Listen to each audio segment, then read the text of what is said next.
A continuación, Radio USEC presenta Palabras Peligrosas, un programa radial que instala la literatura como un arma de desarme, de remesón, de conocimiento y placer. He aquí el peligro de las palabras, con la conducción del escritor y narrador Jorge Calvo.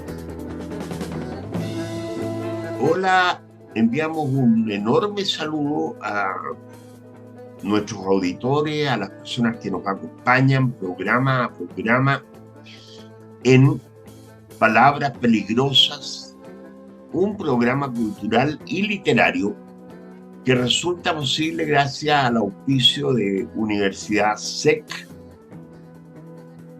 Sociedad de Escritores de Chile, y Signo Editorial. Yo quiero comentarles a ustedes, quiero iniciar el programa contándoles que hoy día tenemos un invitado de gran importancia por ser el quien es, digamos, y el tema que vamos a abordar. Su nombre es Jorge Calbucura, licenciado en Historia y doctor en Sociología, profesor titular de la Universidad en Suecia. Calbucura ha hecho contribuciones significativas al estudio de la cultura y sociedad mapuche. Es conocido por su trabajo de investigación y docencia sobre la cultura, política y problemáticas sociales del pueblo mapuche. Ha escrito sobre su historia, sus luchas por la autonomía y autodeterminación y el reconocimiento de los derechos indígenas. Es para nosotros un honor, un privilegio, un gusto tenerte con nosotros hoy, Jorge. Bienvenido a nuestro programa. Comencemos diciendo, sí, estás tú en este momento de visita en Chile, acabas de llegar hace pocos días de Suecia para precisamente sentar y conversar con nosotros sobre este libro, Danza del Viento. ¿Cómo te sientes? ¿Cómo fue el viaje? ¿Cómo te sientes de visita aquí en la patria? En la patria. Sí, en primer lugar, muchas gracias por la invitación, muchas gracias por todas las deferencias de este momento brindado y muchas gracias por tan buena presentación. ¿Cómo me siento? Bueno, con Chile siempre es complicado. Sí. Yo creo que más que un regreso, siempre hay un proceso de reconciliación con Chile. Hay que revisar muchas cosas, que lo interesante, lo bueno, lo nuevo, etc. Es un proceso interesante. A mí me gusta mucho ese ejercicio mental y emocional con el regreso a Chile. Sí, muy interesante la presentación. Yo quedo a la espera de tus preguntas. Claro, a mí me gustaría conversar contigo porque aquí van surgiendo varios temas que establecen la relación esa que uno tiene. Pienso yo que es muy distinto, por ejemplo, haber estado todo el tiempo acá y haber visto la evolución del problema desde aquí a mirarlo desde cierta distancia, de esos filtros que pone, digamos, que aparecen en el camino cuando uno está tan lejos y va procesando las cosas de otra forma, con más calma, diría yo, con más meditación. Entonces, en el tiempo que ha transcurrido, esta temática que tú abordas se ha ido poniendo muy vigente en Chile. Y a mí me gustaría un poco preguntar cómo ves tú ese proceso, cómo has visto en este tiempo, cómo ha ido evolucionando este tema. El tema de lo que podríamos llamar la situación mapuche, digamos. Bueno, mira, todo esto está muy ligado a los últimos acontecimientos de la historia de Chile y básicamente lo que es la historia política de Chile, ¿no? En 1970, con todo el auge de los movimientos políticos y sociales chilenos, también emerge el movimiento mapuche allí, ¿no? Como un factor político y de movilización. Y desde allí parte una relación muy particular en diferentes niveles. Uno con el estamento institucional, el Estado chileno, otra con los partidos políticos, y viene el golpe de Estado y eso nos afecta, digamos, o sea, eso tiene un efecto al interior de las diferentes comunidades políticas. Y a partir de 1973, es decir, a partir de la instauración de la dictadura militar, empezamos a transitar por diferentes caminos, por diversas razones que a lo mejor, si es de tu interés, lo podemos comentar después. Claro, claro que sí. Pero lo que pasa es de que a partir de allí se produce, por diversas razones, un distanciamiento entre la militancia política en los partidos de izquierda de los activistas mapuches. Y empieza a conformar, digamos, la sociedad mapuche política su propio paquete, digamos, de reivindicaciones. Y comienza un ciclo de actividad muy grande, a partir del 75 hacia adelante hasta hoy día. Entonces, de allí se produce esta situación de que surgen diferentes perspectivas para discutir esta temática, y una de ellas la que nace afuera, o sea, al igual que el movimiento político de izquierda en el exilio, que fue muy activo, también se activa, digamos, una célula muy activa del movimiento político mapuche que empieza a reivindicar sus demandas Claro. en relación y en conjunto con otros representantes de pueblos indígenas en el mundo, y no menos importante, que se da en el marco de diversos organismos internacionales y en la academia. Y la parte política, digamos, de la institución política queda un poco de lado. Entonces el mundo mapuche más o menos se inicia en estos dos ámbitos, y no menos importante en el campo de las ideas, ¿no? Porque a partir de 1980, 90 para adelante, hay un auge bastante importante a nivel mundial sobre la discusión de los derechos de los pueblos indígenas. Se redacta la Convención 169 de la Organización Internacional del Trabajo, y posteriormente se redacta y comienza a implementarse la Declaración de los Pueblos Indígenas. Y todo eso da un marco muy amplio, y un marco en que paulatinamente diversos representantes internacionales de los pueblos indígenas empiezan a tomar su lugar en la arena internacional, y ahí estábamos nosotros también. Sí, más o Claro, menos eso. más o menos eso. Mira, yo he estado mirando tu libro y veo, podría decir que una serie de ensayos que abordan de distintas perspectivas, digamos, algunas temáticas muy actuales. Entre la primera que me llama la atención fuertemente es el rol, digamos, o la forma que adquiere la presencia de la problemática mapuche en el mundo actual globalizado, en la globalización. Veo que tú tienes acá un tema con esto, en uno de los primeros ensayos, el pueblo mapuche y la globalización. Esto significa que lo afecta o lo influye de una manera especial la globalización en la temática de mapuche, digamos. Sí, o sea, una de las cosas que es importante de destacar como referente y que no ha sido totalmente asumida por los analistas, básicamente la izquierda, la derecha no entiende muy bien esto, pero a la izquierda aún le es difícil entender de que el mundo globalizado funciona en tres bandas. Una, los estados nacionales que se han debilitado totalmente por el ímpetu del segundo componente, que son las transnacionales.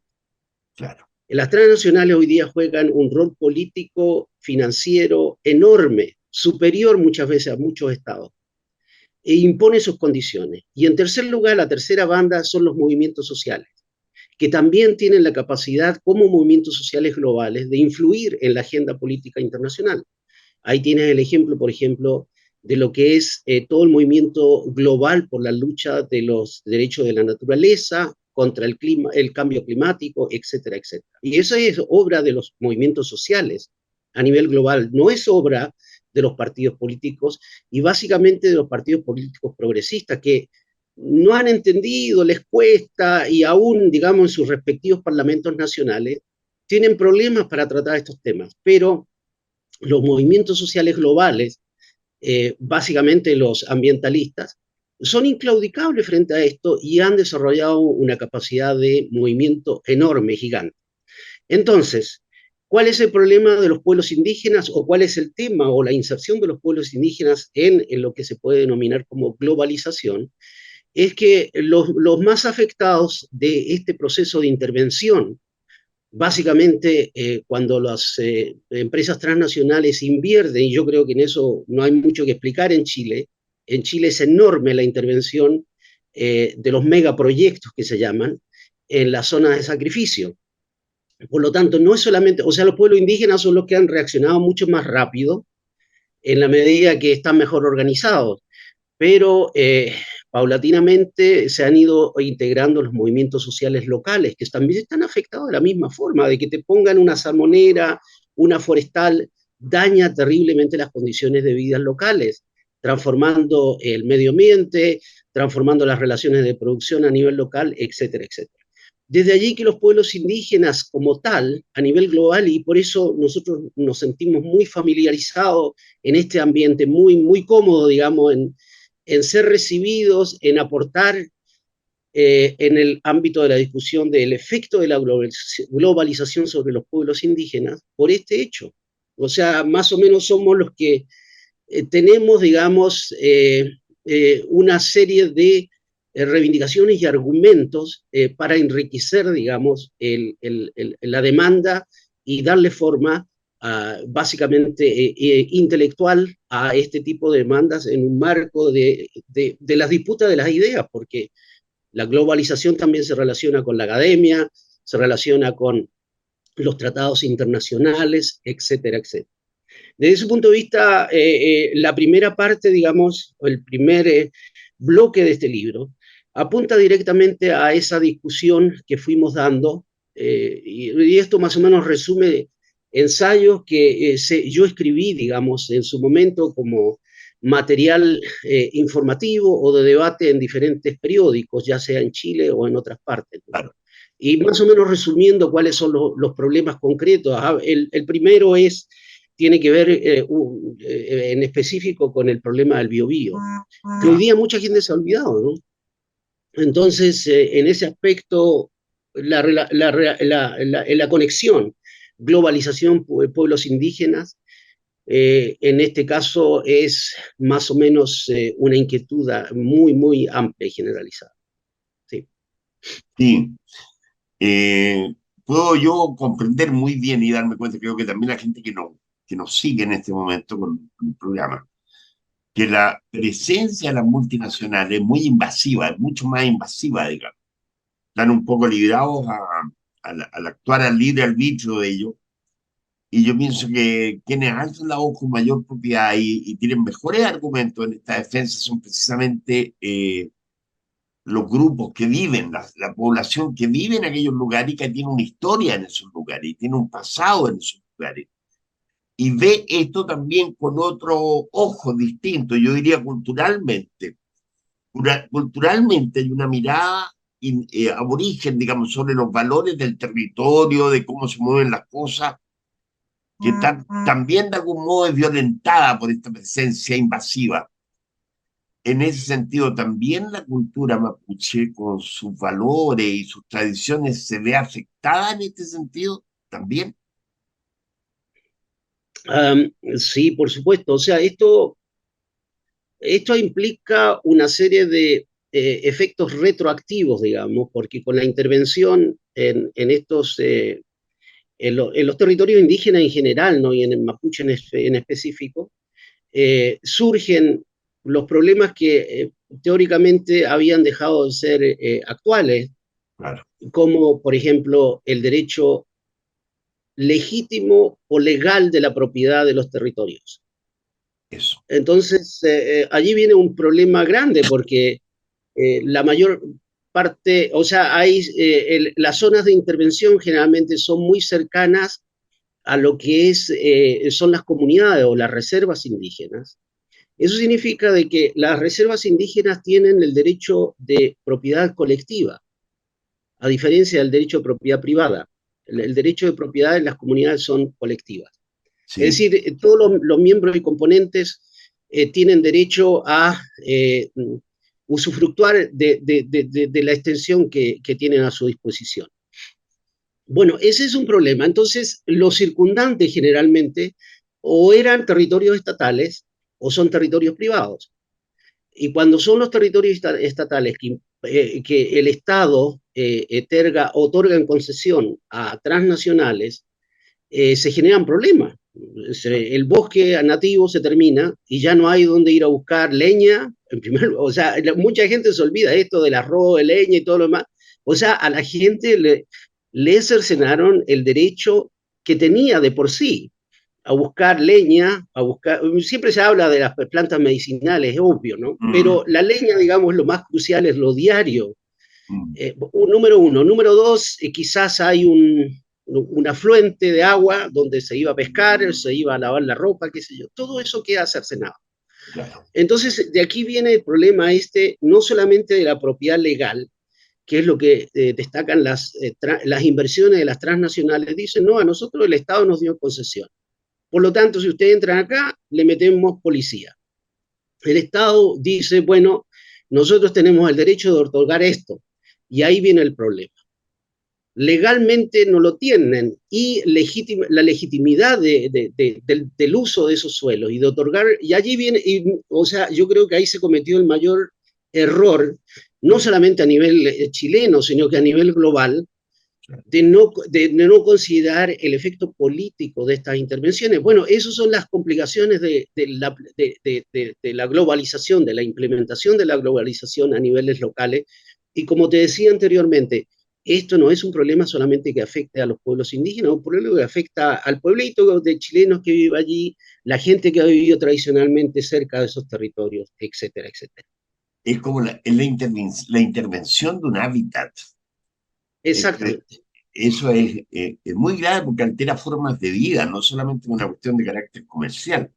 Ahora, me gustaría a mí contar que este libro de Jorge Calbucura, La danza del viento, que tiene nombre también en Mapudungun, es Currun, parece que dice. Yo no sé si lo pronuncio correctamente. Sí, está correcto. Ya, este libro lo presentamos el día de ayer en la Casa Central de la Universidad de Chile, con una enorme presencia, especialmente de estudiantes de la universidad y académicos, digamos. Y a mí me gustaría ir en dos direcciones. Entiendo de que allí entre la gente hubo la posibilidad de plantear preguntas, digamos, inquietudes. ¿Cuál sería, a tu modo de ver, la inquietud que más relevancia tiene entre las que viste, que te plantearon allí? ¿Cuál sería una que tú destacarías, digamos? Bueno, yo creo que generalmente cuando hay este tipo de encuentros, y básicamente cuando nos encontramos, había una gran presencia de mapuche también, ¿no? Siempre se genera un ambiente de bastante energía, ¿no? Y eso siempre me llama la atención, o sea, no me llama la atención, o sea, yo estoy acostumbrado a este tipo de encuentros cuando emergen las emociones y la gente empieza a hablar con el corazón, ¿no? Sí. Yo creo que tú te diste cuenta ayer de algunas intervenciones que eran muy de emoción, ¿no? Sí. Por un lado, y expresando más o menos sobre el tema que hablábamos desde las perspectivas, digamos, personales o de diversas organizaciones, etcétera, etcétera.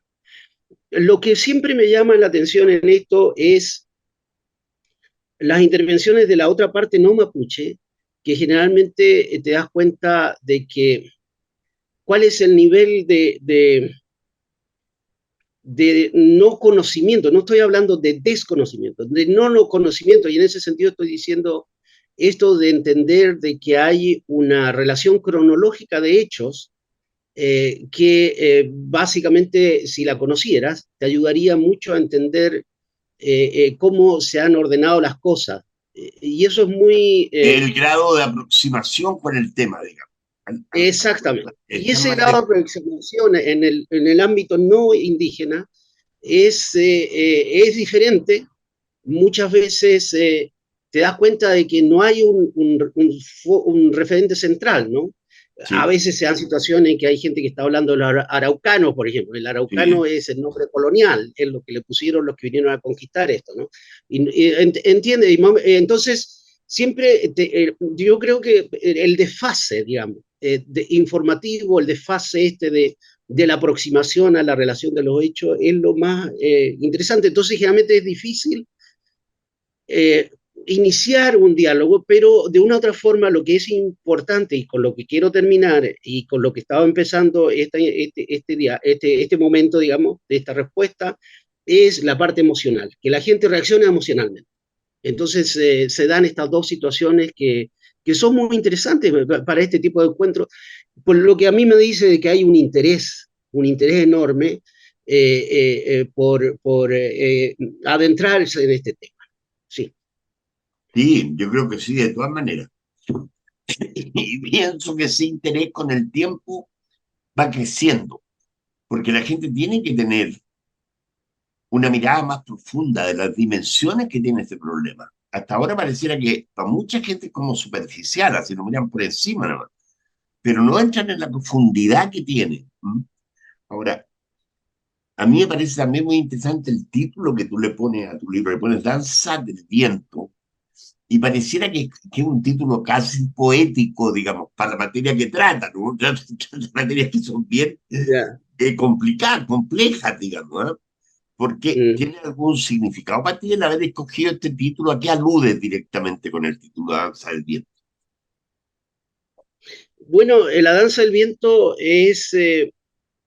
tiene que ver precisamente con lo que es la ontología del presente, ¿no? La ontología es nuestra definición básica de cualquier compendio filosófico de cualquier tipo de civilización. Y la pregunta central es quiénes somos, qué hacemos y hacia dónde vamos. Eso es más Claro, o menos la ontología, ¿no? sí, Y en el sí, caso, digamos, occidental, está claro de que tiene su base y tú preguntas, la génesis se define a partir del arca de Noé para adelante, ¿no? ya, Adán y más o menos la cosmología, digamos, sí, occidental. Y en este sentido, el viento en las culturas indígenas, al igual como diferentes elementos naturales, eh, su presencia lleva a orientar o a estimular la respuesta a estas preguntas, ¿no? Entonces yo refiero a dos casos cuando estoy hablando de esto, que a mí me llamó la atención en el caso Sami, de los Samis de Suecia, claro, lo también sabes, conocido sí, bajo el sí, nombre colonial lapones. claro, eh, eh, eh, el viento, ellos se llaman también y se autodenominan pueblo del sol y del viento. claro, Entonces, naturalmente, cuando tú escuchas eso, te interesas, ¿no? Más encima, si eres indígena, bueno, lo del sol, más o menos claro, pero ¿por qué el viento, no?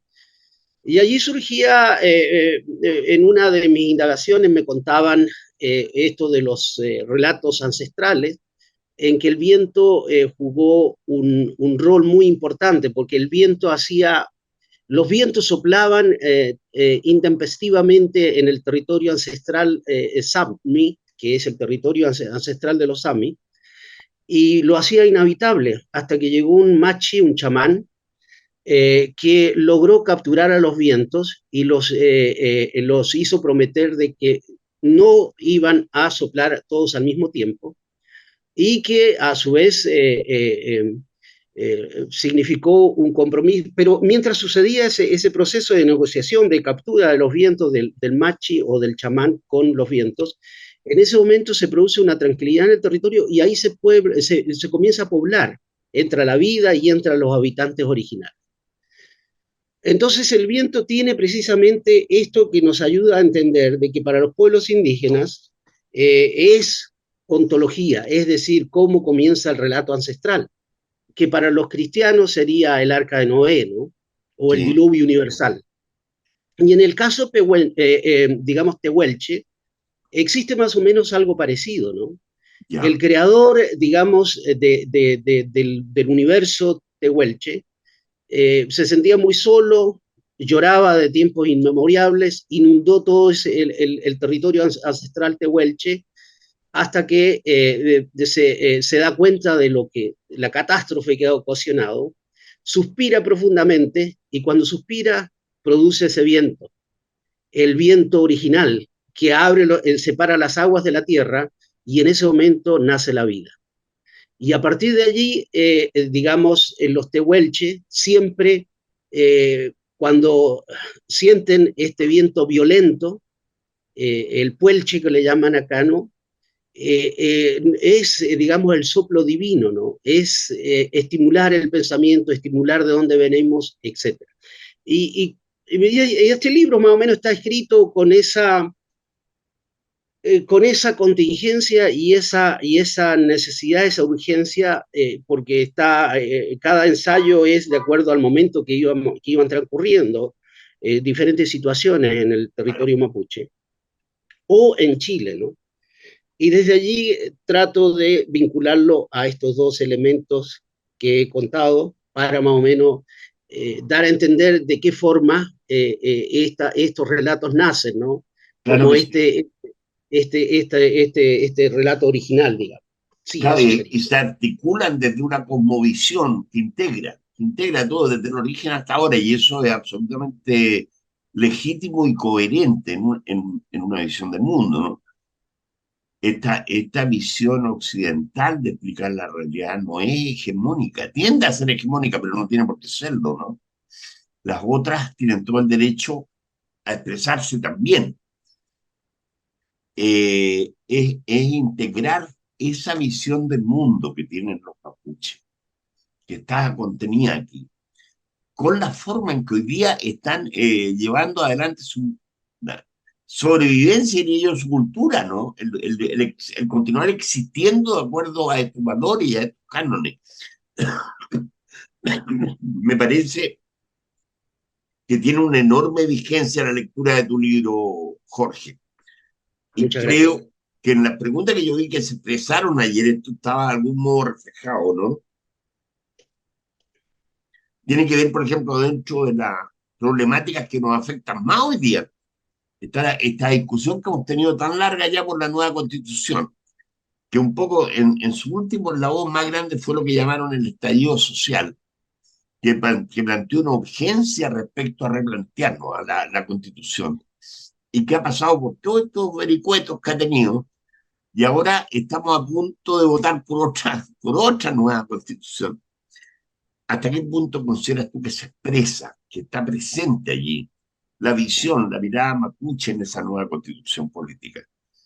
A fin de cuentas, En la que se está discutiendo en este eh, momento. claro, en la que hoy día tratamos de sacar adelante, digamos, ¿hay una presencia, hay una mirada o está muy en márgenes? Bueno, yo creo de que Mm, el primer proyecto de constitución, y gracias al trabajo de los escaños reservados de los pueblos indígenas, sí. se pudo lograr un texto que fue considerado por diversos medios del mundo, de gran Mm, prestigio, digamos, tanto de prensa como académico, que era el mejor texto, la mejor constitución del mundo, ¿entiendes? claro que sí, O sea, eso primero hay que dimensionarlo de ese nivel.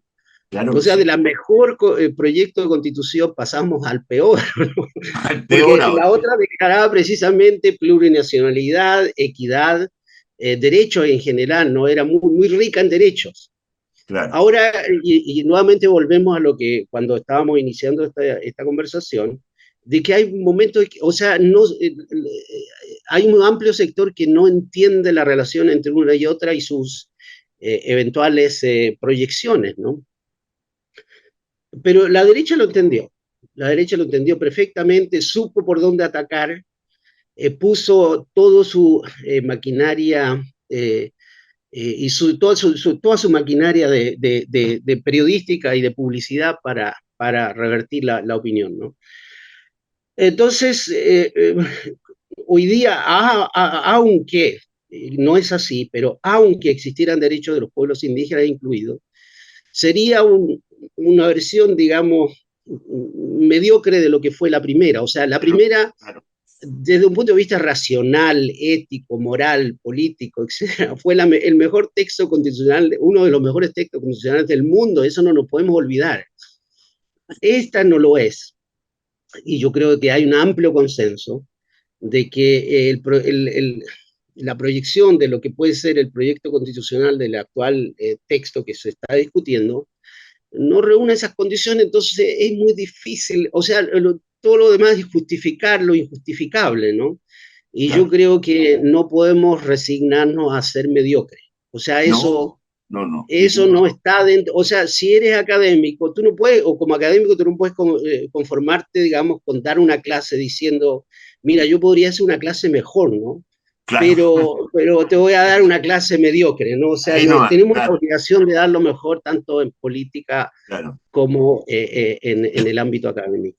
Bueno, en el pueblo, derecho a los pueblos indígenas no hay, está muy claro, digamos, y nuevamente la derecha, yo siempre soy, sí, lo he dicho en repetidas ocasiones, lo único que tiene el problema indígena es la derecha, en la medida que sabe exactamente dónde restringir, porque ellos saben cuáles son, a dónde pueden llegar si le otorgamos derecho a los pueblos indígenas. O sea, ellos no quieren una democracia, no quieren un proceso de integración, no quieren reescribir la historia de Chile, no quieren, digamos, ir más allá de una expresión de ejercicio de política jurídico-institucional que no sea la colonial la que ha primado hasta este momento.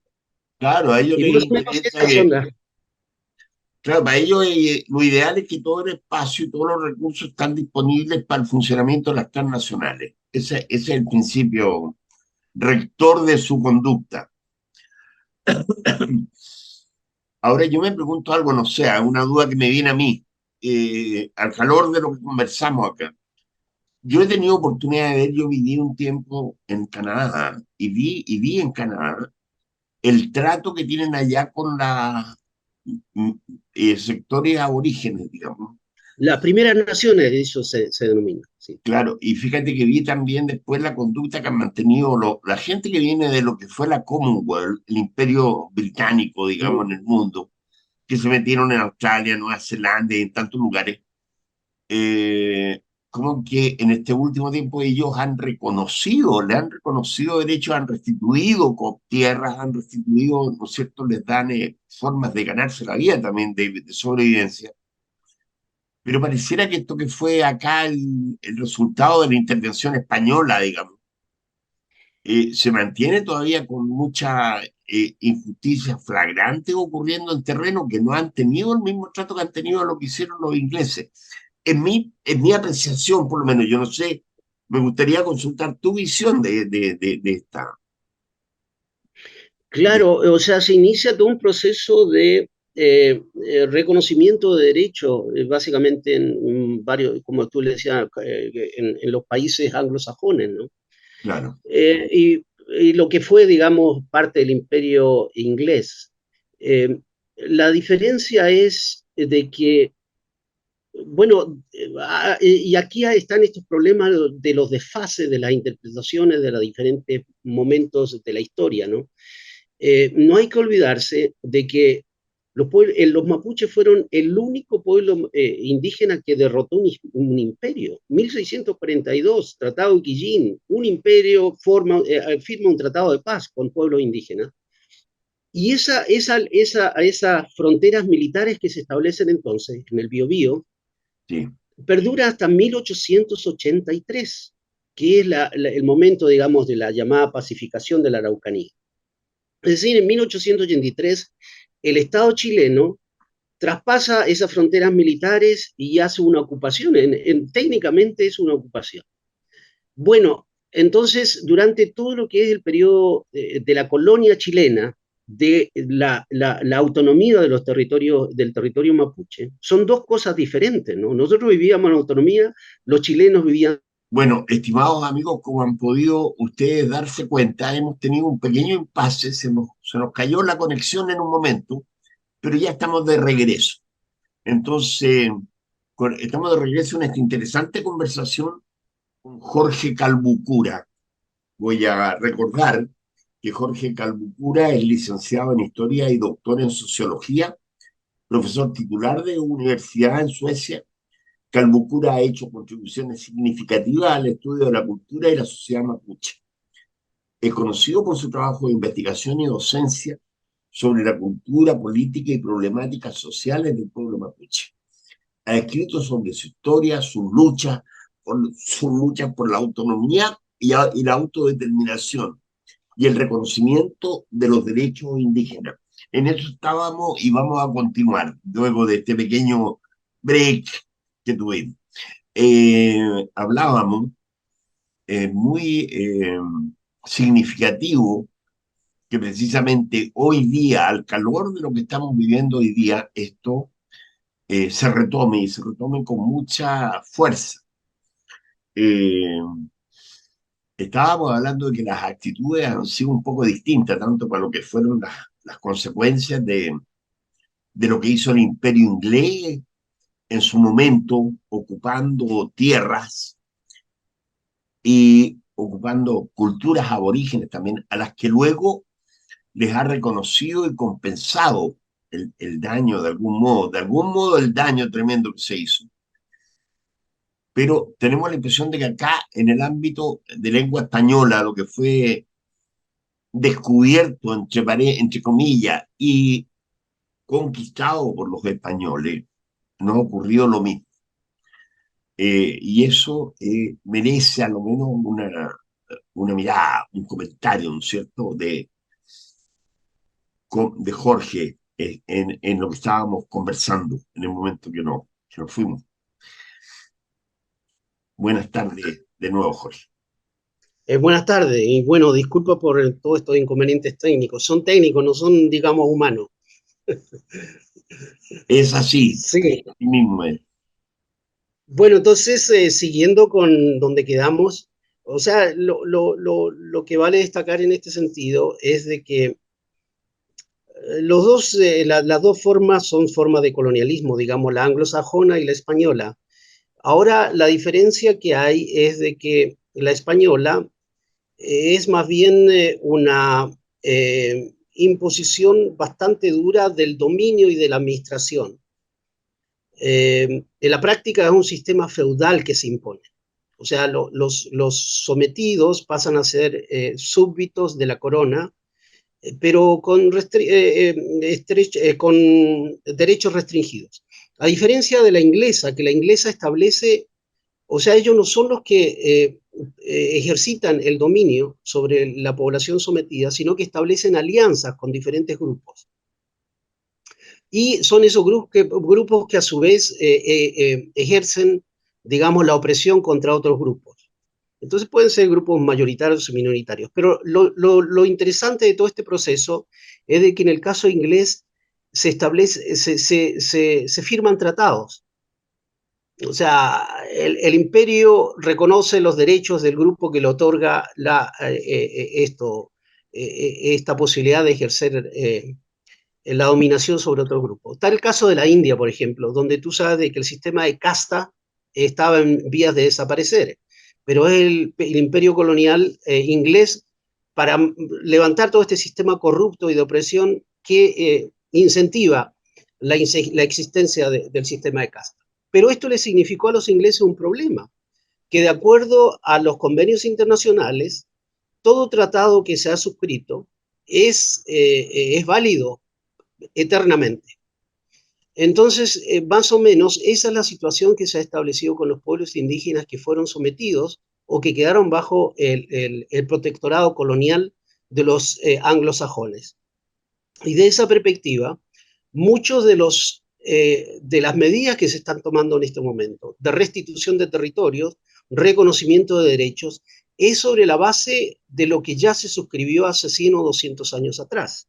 Claro. En el caso chileno tenemos la misma situación, en el caso mapuche, de que O'Higgins reconoce la jurisdicción territorial que los españoles le habían otorgado a los mapuches. Y ese es el Tratado de Tapigüe, que existe el papel ahí. La diferencia es de que el Estado chileno posteriormente desconoce y sencillamente en la medida que ocupa militarmente el territorio, desconoce todo tipo de acuerdo establecido previamente. Pero el tema es de que, como le indicaba, todo tratado que un Estado suscribe con otra entidad que la reconoce como sujeto jurídico, tiene validez.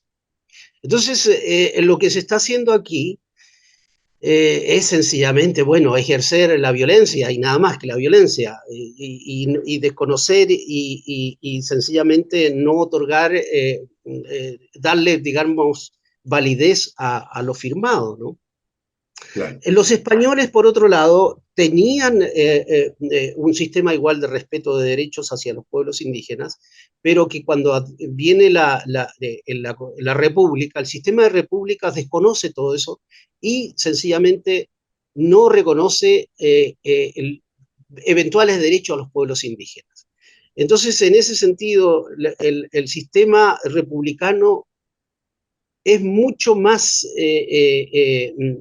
drástico en función de no respetar derechos que el colonialismo, que la colonia. Y ese es el tema en general. Ahora es necesario también determinar y establecer, y es lo que nosotros exigimos, decimos, tiene que existir un referente jurídico para poder iniciar un diálogo. Y desde esa perspectiva, hay dos cuerpos jurídicos internacionales que son determinantes en esto, que es la Convención 169 de los pueblos, de la Organización Internacional del Trabajo y la Declaración de los Pueblos Indígenas de las Naciones Unidas. Chile ha ratificado esas dos convenciones, pero sin embargo no se atiene a implementarlas en lo que dicen, y entre ellos se reconoce, por ejemplo, el derecho a la autonomía, que fue uno de los grandes problemas de la primera versión de la Constitución política. Y en eso, bueno, si tuviéramos una izquierda mucho más educada, no hubiera habido problemas, hubieran leído, digamos, toda esta parte y hubieran tenido mejores posibilidades, digamos, de defender ese que fue uno de los temas, digamos, que duramente se atacó desde la derecha. En términos concretos, lo que hacen los anglosajones, los estados anglosajones, que están obligados, pero en estas circunstancias han asumido la iniciativa política de empezar a implementar lo que en su momento los estados acordaron y estipularon en relación al respeto sobre las bases de lo que habían acordado en esos diferentes tratados. Esa no es más complicado que eso. No es Claro. ninguna buena voluntad política, no es ningún, sino que es sencillamente atenerse a lo que está escrito con letra. Y la letra es importante en el mundo occidental, pero parece que no siempre. Depende de quiénes sean los actores. Exacto. Este es el libro que estamos comentando, que tiene muchos aspectos que son de actualidad y enorme interés. Me llama también acá, en la misma línea de lo que estamos conversando, un capítulo que tú dedicas. Te lo voy a leer directamente el título. El subtítulo del capítulo es Indoamérica en el canto general de Neruda. Ya. ¿Por qué hago este link yo? Este link en la conversación con Neruda. Porque en parte Neruda ha sido como uno de los voceros de la izquierda, incluso chilena mundial, digamos. Hay una mirada, hay una mirada de Neruda sobre la Hispanoamérica, la América precolombina, colombina e indigenista. Hay también este intento del tema de la identidad. Y ahí surge una variable muy interesante cuando tú hablas de lo que llamas un símbolo, una simbología de lo que sería la identidad especialmente indigenista, que cómo se encuentra, cómo encuentra su lugar, cómo encuentra su espacio en esta otra identidad que está construida fundamentalmente del lenguaje, desde el lenguaje español y desde las visiones religiosas españolas que no tienen absolutamente nada que ver con lo que es el imaginario indigenista, digamos, de esto. El, el acervo que tiene, la cultura que tiene, la mirada indígena sobre lo que es América Latina, lo que llamamos América Latina, ¿no? Mm. Entonces ahí yo veo que también hay una fuerte lucha que va más allá de lo que es el tema del territorio, digamos, que es el tema de una identidad cultural, ¿no? Eso me parece muy potente también a mí, como tema.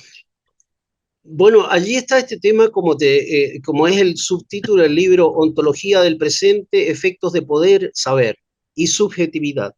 O sea, ciencias sociales, la identidad es un tema de subjetivo, se construye.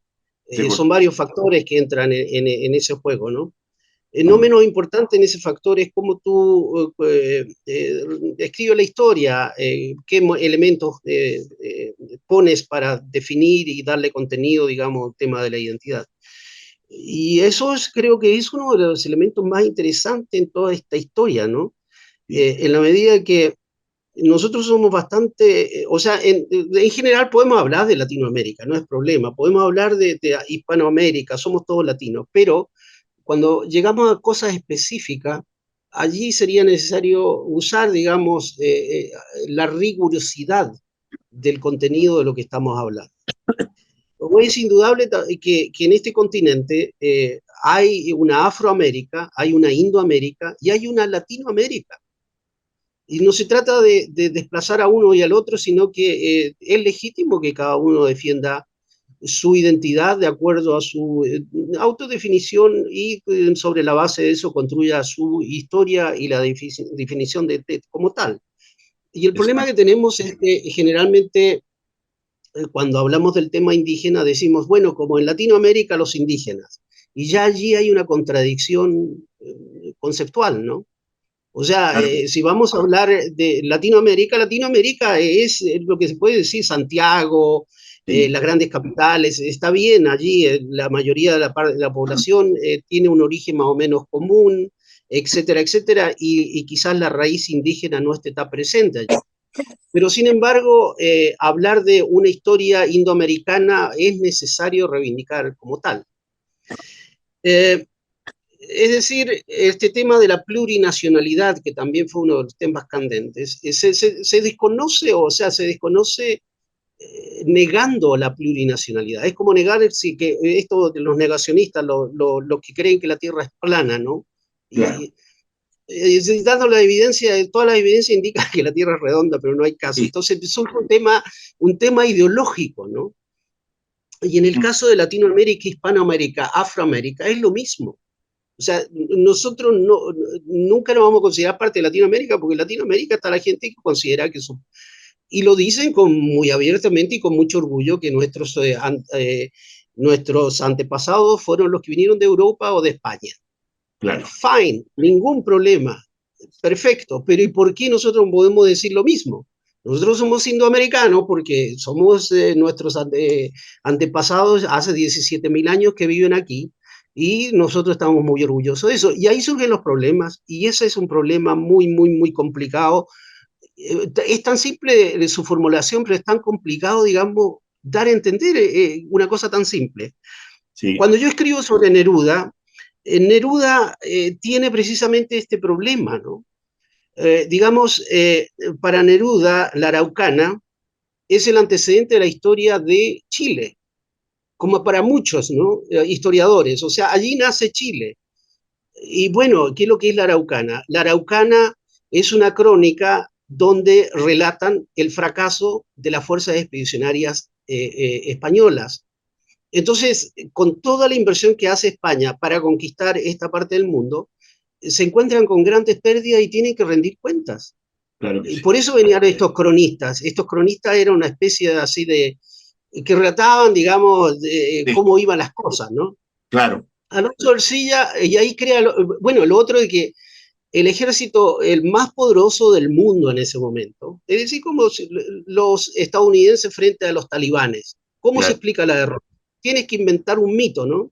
Claro. Y en este caso lo que hace Alonso Ercilla ensalza la cosa mapuche, son terribles, que son grandes, porque claro, tiene que justificar los dineros que tienen que enviarle la corona para seguir combatiendo o para poner de una u otra forma las cosas en orden. Claro. Y entonces un relevamiento de información al rey, dándole a conocer más o menos cómo están las cosas acá y que esta gente con la cual nos estamos enfrentando es terriblemente guerrera. Y bueno, y aquí viene la primera trampa, digamos, de que los historiadores chilenos dicen, claro, esto es Chile. Aquí nace, digamos, este espíritu guerrero y todo lo demás, y ahí a partir de allí comienza una sistemática apropiación y la integración del mapuche al acervo chileno, Exacto. que en realidad no es más que, o sea, nosotros estamos en situación de vivir bajo la jurisdicción del Estado chileno, como lo decía anteriormente, desde 1883. Señores, antes nosotros éramos conocidos. Hoy día podemos decir somos amigos, ¿no? Ya, Pero antes éramos conocidos. O sí. sea, y es un poco lo que hace Neruda cuando escribe su canto general. Y en el canto general básicamente se trata de describir todos aquellos que es la historia del Estado-Nación, que es el arte de construir una narrativa donde tú vas destacando a aquellos que se han sacrificado por la nación. Entonces, bueno, por eso está Prati, etcétera, etcétera, ¿no? Todo Ya, eso hay casos típicos. Y el problema es que de repente meten a los mapuches a la misma altura que Recabarren, ¿no? como Entonces Recabarren apropiándose de una historia que en realidad no tiene. es Claro. exacto, en una historia que no tenemos nada que ver. Y Eh, de una otra manera es muy lindo el cuento de Neruda. Yo no lo niego, no se niega, pero aquí hay una trampa y eso es lo que yo destaco en este capítulo, en la medida de que cómo se van produciendo estas... y yo sé que en Neruda, también como Gabriela Mistral, hacen sí. lo mismo, ¿no? O sea, ellos sienten una simpatía Me por el... parece a mí, mira, mira, discúlpame, qué bueno que Sí, sí, nombraste a Gabriela, porque me parece a mí que hay alguna diferencia de apreciación entre Gabriela y Neruda. Yo creo que Gabriela pone mucho más el acento en hablar de un ser que es andino, diría yo. Él nos ve como habitantes de la cordillera, como ligados territorialmente a la presencia de la cordillera, exactamente. o como una cosa más importante que la influencia española, digamos, Claro, menos europea la mirada de Gabriela que la de Neruda, creo yo. ¿Ah? Y creo que exactamente. Claro, pues, Neruda, o sea, Gabriela Mistral ve esta relación emocional, digamos, el origen emocional sí, hacia la identidad. Es decir, la identidad emocional nace en el indio, es el niño indio, ¿no? Que bueno, ella mucho habla de los niños, ¿no? Entonces, ella le da, claro, otra connotancia, pero de una otra forma, los dos están imbuidos del tema esto de lo que es el indigenismo. Y el claro. indigenismo es precisamente cuando los sectores progresistas empiezan a buscar una mirada alternativa al tema de la identidad. Y se Claro. empiezan a acercar al tema, bueno, es que esto de acercarse no podía ser de otra forma, ¿no? O sea, Claro. los indios están allí. Sí, Entonces, el indigenismo empieza a tratar de configurar una visión o una versión del indígena bastante mítica y muy sentimentaloide, muy romántica. sí, Y el problema es de que no son los indios los que escriben así, sino que son aquellos que simpatizan o ven, y bueno, Neruda, Gabriela Mistral y muchos otros autores de América Latina, en este caso del acervo Américo Latina, es decir, es hispanófilo, empiezan a ver esta posibilidad de integrar de esta perspectiva. El problema es cuando surgen los indios intelectuales que empiezan a decir, no, señores, o sea, aquí la cosa va por otro lado y el problema no lo tenemos nosotros, ustedes lo tienen ustedes con ustedes mismos, ¿no? Bueno, pero Neruda, yo considero que su narrativa es muy linda. El problema es que no es rigurosa con los problemas que han acontecido entonces, y lo que se entiende también, o sea, es un proceso, es un paso del intelectual progresista, sí. pero yo creo que cumplió su función y yo creo que es necesario hoy día ir un poco más allá, ¿no? Ves que se ha dado en Exactamente. otros autores. Claro. Eso comienza a ser muy, yo diría que comienza a ser muy actual, digamos. Estamos viviendo un momento en que se hace muy necesario mirar este tema con una proyección futura. ¿Qué viene? ¿Qué es lo que queremos que ocurra aquí? ¿No? Y a mí me parece muy importante también el hecho de que ahora se estén cumpliendo 50 años desde el día del golpe de Estado, que Ujú. seguramente marcó este país, marcó la historia de este país en muchos sentidos. ¿Y cómo sería cómo ves tú esa influencia que tuvo el golpe militar y lo que se elabora después del golpe militar? Toda esta política que se instala acá, qué repercusiones, qué proyecciones tiene en el ámbito de los intereses que pueden ser del pueblo mapuche, digamos. ¿Cómo consideras tú eso? Bueno, volviendo a lo que yo te decía cuando iniciamos la conversación, uno de los temas relevantes en este contexto es de que el golpe de Estado marcó una ruptura enorme, digamos, en función de cuáles podrían ser las vías posibles, las visiones políticas de futuro, ¿no? Y allí la izquierda sufre un tema traumático, digamos, que parte de la izquierda se considera responsable del golpe de Estado, ¿no? O sea, la hicimos mal, qué sé yo. Bueno, y ahí empieza todo un proceso de reflexión dentro de la izquierda y de allí surge toda una tendencia bastante fuerte dentro de la izquierda chilena que es inclinarse por la tercera vía, ¿no? El periodo de la concertación, digamos, bueno, realmente el capitalismo no es tan malo, lo podemos domar, no, etcétera. Pero por otro lado, surge el tema este, como te decía al comienzo de nuestra conversación, de que el mundo indígena, gracias a que hay un proceso global, digamos, de avance, de formulación y de práctica de derechos indígenas, empieza a recorrer su camino, ¿no? Claro que sí. Pero por otro lado, surge este tema de por qué el tema indígena empieza a cobrar, empieza a ser destacado, ¿no? En el caso argentino, eh, durante la dictadura se instaura una censura muy férrea. Está prohibido hablar del tema de los desaparecidos, está prohibido hablar de la represión. ¿Y qué es lo que pasa generalmente en estas circunstancias? Se buscan mecanismos para eludir la censura. Y una forma de hablar una forma velada de escribir, hablar, filmar sobre estas atrocidades es referirse a la historia de los pueblos indígenas.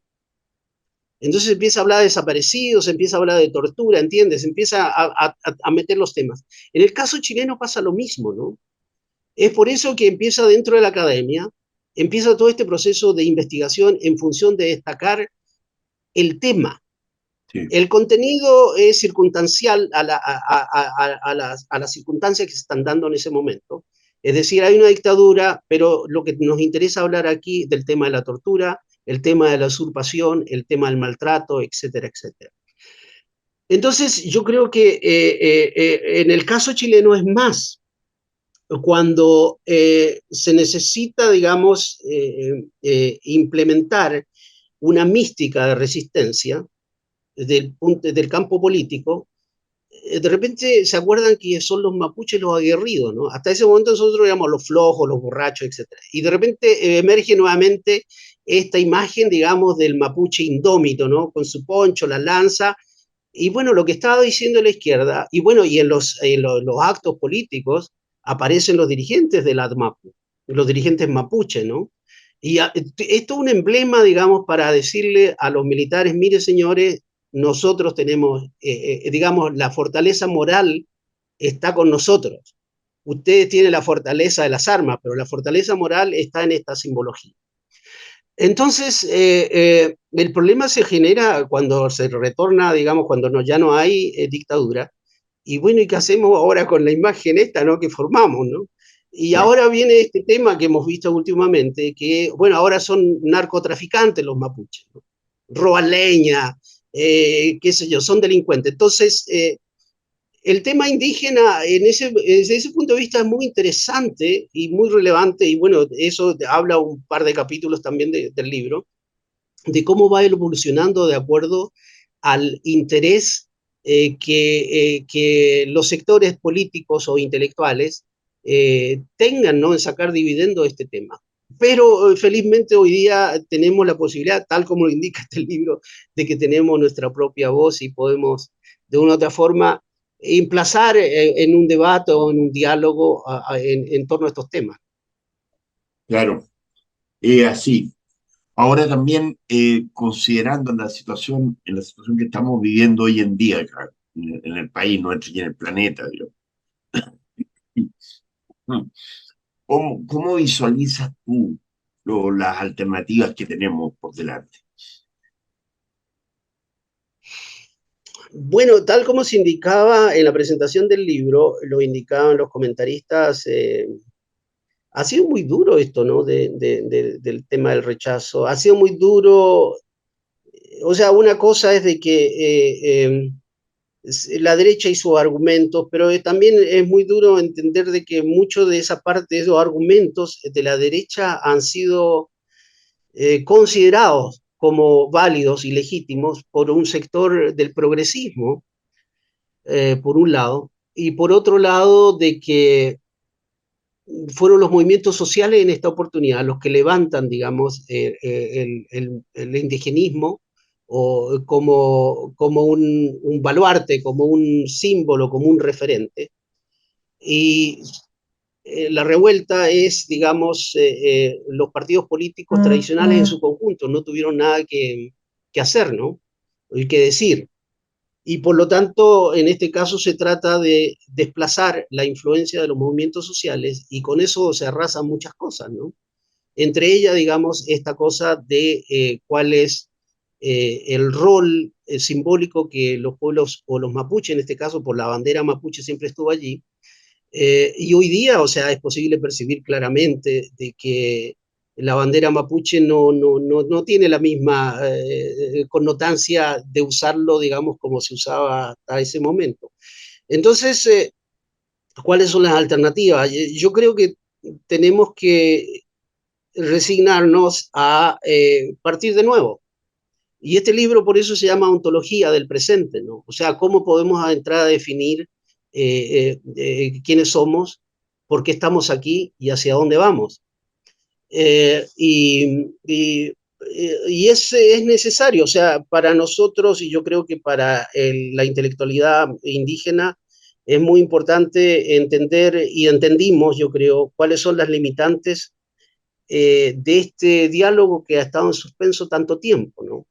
Bueno, se conoce a Elikura Chihuahilaf, se conoce el mensaje, el recado hacia los chilenos, que es de un carácter que Elikura trata de sensibilizar, y yo creo que lo hizo, pero yo creo que hoy día tenemos que empezar a dialogar básicamente en el ámbito académico, básicamente en el ámbito de los medios de comunicación. En mi ámbito es el académico, es el intelectual. Yo no puedo, la agitación es otro nivel en el cual yo no estoy allí, ¿no? Pero sí abrir un diálogo, y yo creo que no hay que olvidar de todas maneras de que un 34% votó a favor, lo cual es muy importante, una sigla muy considerable, y considerando cómo están dadas las cosas hoy día, votó a favor por una alternativa muy radical, si la comparamos con lo que se está planteando hoy día. Y yo creo que allí están las posibilidades de iniciar nuevamente este camino, y yo creo que lo podemos hacer en conjunto con los chilenos, y yo hablo del ámbito académico, del ámbito intelectual, no estoy hablando, digamos, en términos populistas, Sí, no soy político. no, lo entiendo muy bien. Pero se convierte en este contexto, tu libro se convierte en un importante factor de diálogo. Es un aporte muy importante, considero yo. Y recomiendo Muchas encarecidamente su lectura. Es muy importante. Tengo que decir que desgraciadamente los minutos aquí vuelan, pues ya estamos sobre la hora. Entonces quiero agradecer tu presencia, Jorge Calbucura, la buena disposición a compartir este diálogo con nosotros y desear lo mejor que venga, ¿no? Por el futuro. Muchas gracias. bueno, muchas gracias a ti, al programa, y a todos los que están detrás de ti ahí ayudándote por brindarnos esta oportunidad, pues. Y es de esperar que a lo mejor tengamos otra oportunidad de conversar. Muchas gracias. ¿Cómo no?